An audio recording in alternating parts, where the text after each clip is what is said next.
¿Qué tal, mis hermanos? Les saludo en este ya domingo 6 de febrero del año 2022, domingo 5 de tiempo ordinario. Estamos iniciando esta semana número 5. Espero que estén bien y les mando un saludo afectuoso para ustedes y para su familia.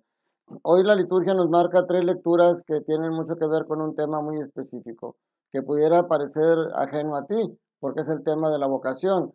Y tú puedes decir, bueno, pues eso va dirigido a los sacerdotes o a los médicos, a lo mejor, a los que necesitan una vocación especial.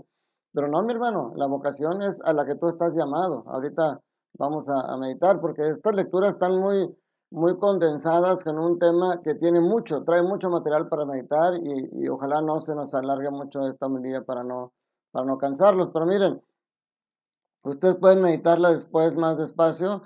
La primera lectura es de Isaías capítulo 6 versículos del 1 y una parte del 2 y luego del 3 al 8. La segunda lectura es de la primera carta a los Corintios, como la hemos estado meditando. Ahora entramos al capítulo 15, versículos del 1 al 11. Y el Evangelio de Lucas, capítulo 5, versículos también del 1 al 11. Es muy interesante esto porque la primera lectura nos habla de la vocación de Isaías. La segunda lectura de alguna manera nos habla de la vocación de Pablo. Y la tercera lectura nos habla de la vocación de Pedro. Y como les decía, analizando todo este contexto, está hablándonos de la vocación tuya y de la vocación mía. Hay cuatro elementos muy interesantes en este llamado que quiero meditar con ustedes. El primero, saber que el que llama es Dios. La iniciativa siempre es de Dios. Jesucristo ya lo decía, no son ustedes los que me eligieron, yo los he elegido a ustedes. Entonces el primer punto es saber que Dios es el que nos llama, que Dios tiene un plan para nosotros. Y aquí, en el caso de estos tres, en las tres lecturas, como les decía, en la primera, Isaías se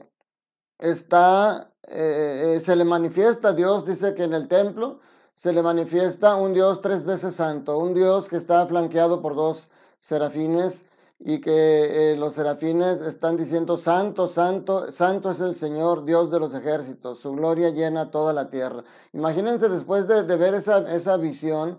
Por supuesto que Isaías debe de estar temblando. Él dice que temblaron las puertas al clamor de su voz, pero quizás él mismo estaba temblando de la emoción o de la sensación de tener frente a él al Dios del universo. Pablo va camino a Jerusalén y Jesús se le hace presente. Jesús se le hace presente y le dice, Pablo, Pablo, ¿por qué me persigues? Y empieza un diálogo muy interesante ahí que ya hemos meditado, pero ese es el llamado que Jesús llama de diferentes maneras, Dios llama de diferentes maneras. Aquí es a través de una pregunta, ¿por qué me persigues? Y ya de ahí lo va a ir ganchando.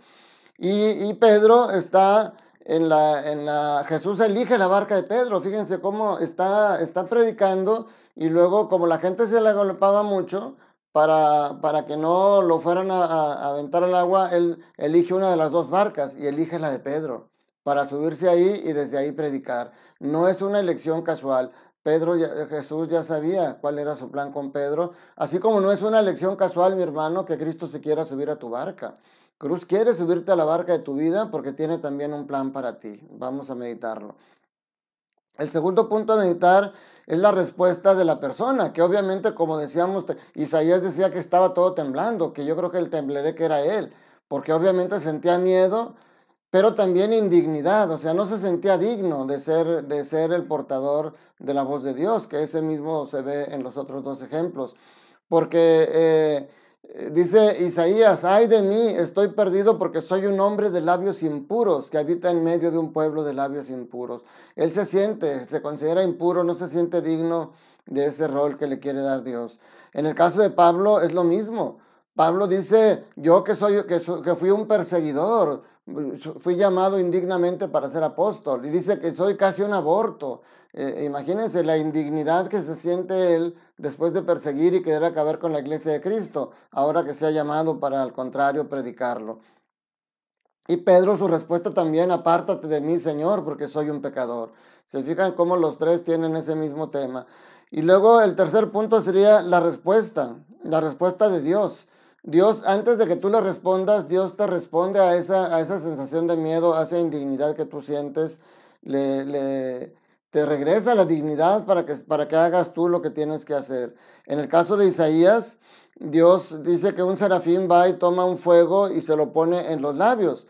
y le dice, mira, esto ha tocado tus labios, tu iniquidad ha sido quitada y tus pecados están perdonados. Qué hermoso.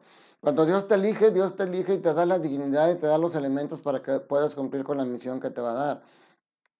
Pablo queda ciego, pero tiene una visión donde le dicen que va a llegar un hombre llamado Ananías, que le va a regresar la vista y que él le dirá lo que tiene que hacer. O sea, le tranquiliza el saber que va a tener un apoyo, sobre todo de Dios, el plan que Dios tiene programado para él.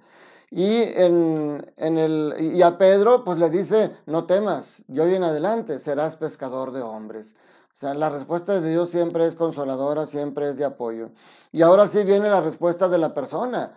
Isaías, Dios de alguna manera trata de probar si Isaías entendió lo que quería de él y se oye la voz que le dice, ¿a quién enviaré? ¿Quién irá de parte mía? Y la respuesta de Isaías obviamente dice, aquí estoy, Señor, envíame a mí. O sea, esa es una hermosa respuesta a ese llamado de Dios. Y en el caso de Pablo, también su respuesta fue generosa, porque él dice, su gracia no ha sido estéril, por su gracia me ha llamado apóstol y su gracia no ha sido estéril. O sea, su respuesta fue tan generosa que incluso él dice, yo he trabajado hasta más que los otros apóstoles. Y esto no es una señal de soberbia, sino que él mismo entiende que al que más se le da, más se le exige. Y siendo él alguien que era enemigo, ahora se vuelve alguien que predica y es el más prolífico de todos los escritos del Nuevo Testamento. Pablo es el que escribió más, incluso escribió la primera carta a los tesalonicenses fue la primera carta, el primer libro en ser escrito del Nuevo Testamento.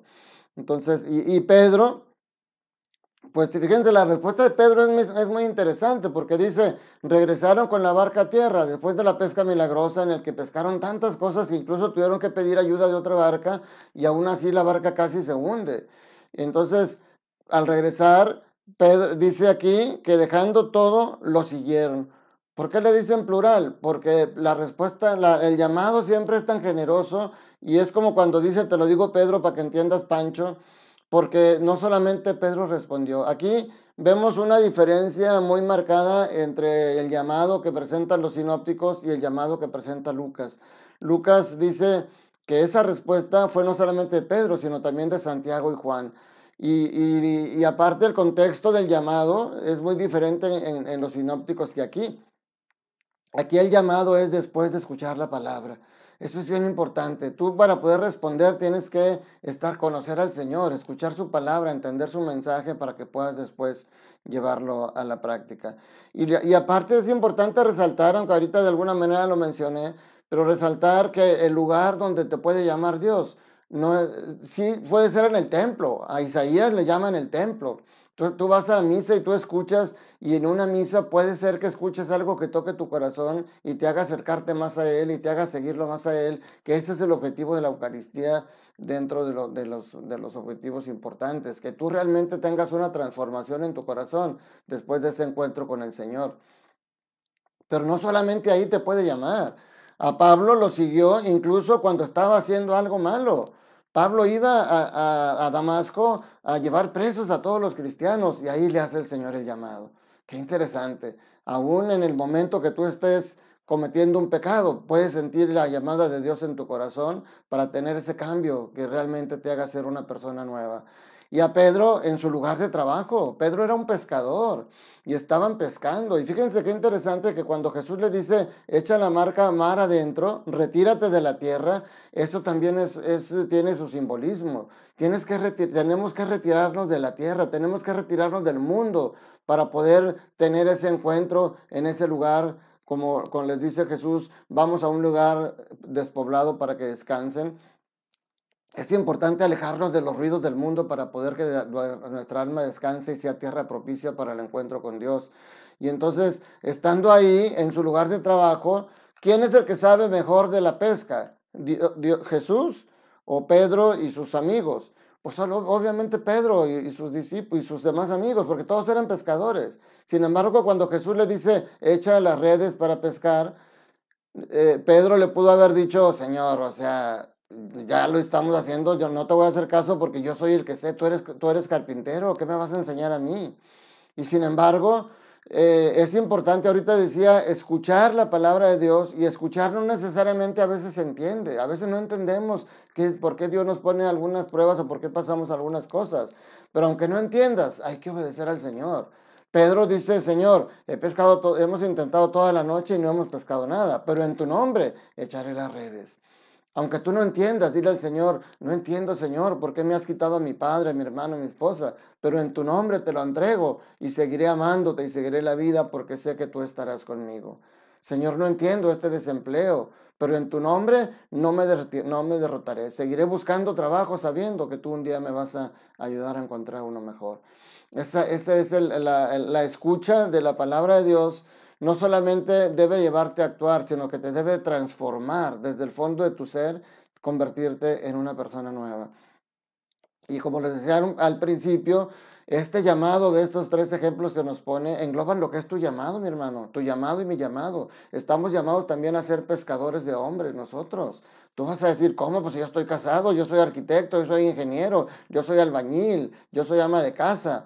Pues ahí desde donde estás, tú puedes ser pescador de hombres. Fíjate, mi hermano, ahí decía por ahí un escrito que el mejor pescador es el que logra pescar los peces vivos. Porque hemos visto a veces algunas películas como en la antigüedad las personas iban a cazar y se llevaban una lanza y estaban buscando peces en el mar y luego le aventaban la lanza, lo mataban y lo sacaban ya, pues ya lo sacaban muerto. Aquí lo importante es rescatar de la muerte. Ser pescador de hombres es sacarlos de ese mar de indignidad, sacarlos de ese mar del pecado y devolverlos a la vida. Y eso lo puedes hacer tú también con tu testimonio. O cuando tú le dices a una vecina, ya no ande tanto en el chisme, vecina, mire la vez pasada el problema que tuvo. Sus hijos pueden tener ese mal ejemplo. Cuando tú logras cambiar a tu vecina, estás pescándola, estás sacándola del mar del pecado. Cuando tú le dices a tu compadre, ya no andes de mujeriego, tienes esposa, tienes hijos, vas a perder lo más por lo menos. Dedícate a tu familia, te aman, tienes hijos hermosos. Cuando tú haces eso, estás echando la red para sacarlo de la muerte, porque dice San Pablo, el salario del pecado es la muerte. Entonces, es bien importante que nosotros sepamos que esa es nuestra vocación y que cuando tú entiendes eso, estar muerto, mi hermano, es no encontrarle sentido a la vida, porque nosotros a veces creemos que morir pues ya es cuando estamos bajo tierra, pero otras veces lo he dicho, hay muchos hombres que estamos vivos en el mundo, pero realmente estamos muertos. Somos como esos muertos que caminan y que hablan y que dicen, pero que no tienen. Cuando una persona no le encuentra sentido a su vida, cuando una persona no tiene una razón para vivir, aunque parezca que sí, es un hombre que está muerto por dentro. Y muchas veces terminan matándose. Lamentablemente hemos puesto ejemplos como el de Robin Williams. Hace poco acaba de pasar una muchachita que era también Miss Universo, Miss no sé qué, que hace algunos meses también otra persona, otra mujer de ese tipo medio, que también fue Miss Reina de Belleza, terminaron suicidándose porque no sienten a pesar de tantas cosas. Lo hemos dicho muchas veces y el Señor lo ha remarcado y por eso hoy dice, aléjate de la tierra, aléjate del mundo. A veces el mundo nos lleva a buscar el éxito profesional, el tener mucho dinero, el tener mucho prestigio, pero a veces entre más nos llenamos de cosas, más huecos nos sentimos por dentro. Hoy el llamado primero es para ti. Que te dejes transformar, que seas un hombre nuevo que ahora busque las cosas de Dios, que ahora quiera escuchar su palabra, quiera dejarse transformar por ella y entonces empieces a ser una persona diferente.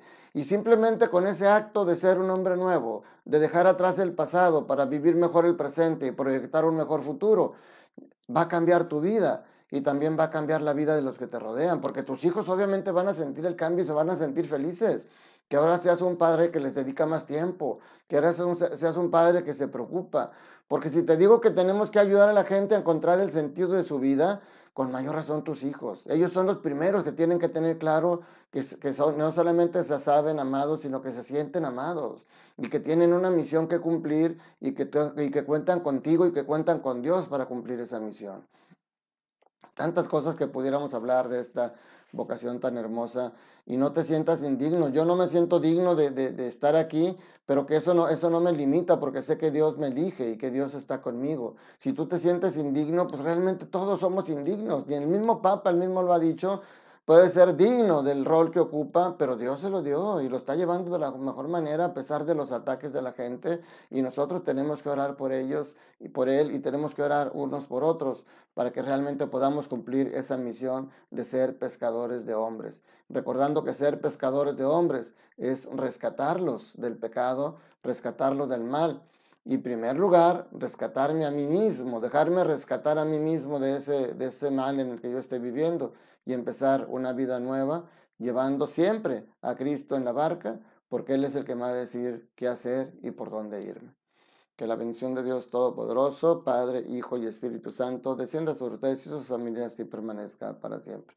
Recuerda, Dios te ama inmensamente y quiere que seas feliz y lo ayudes a que otras personas que estén a tu alrededor sean también felices. Te mando un fuerte abrazo.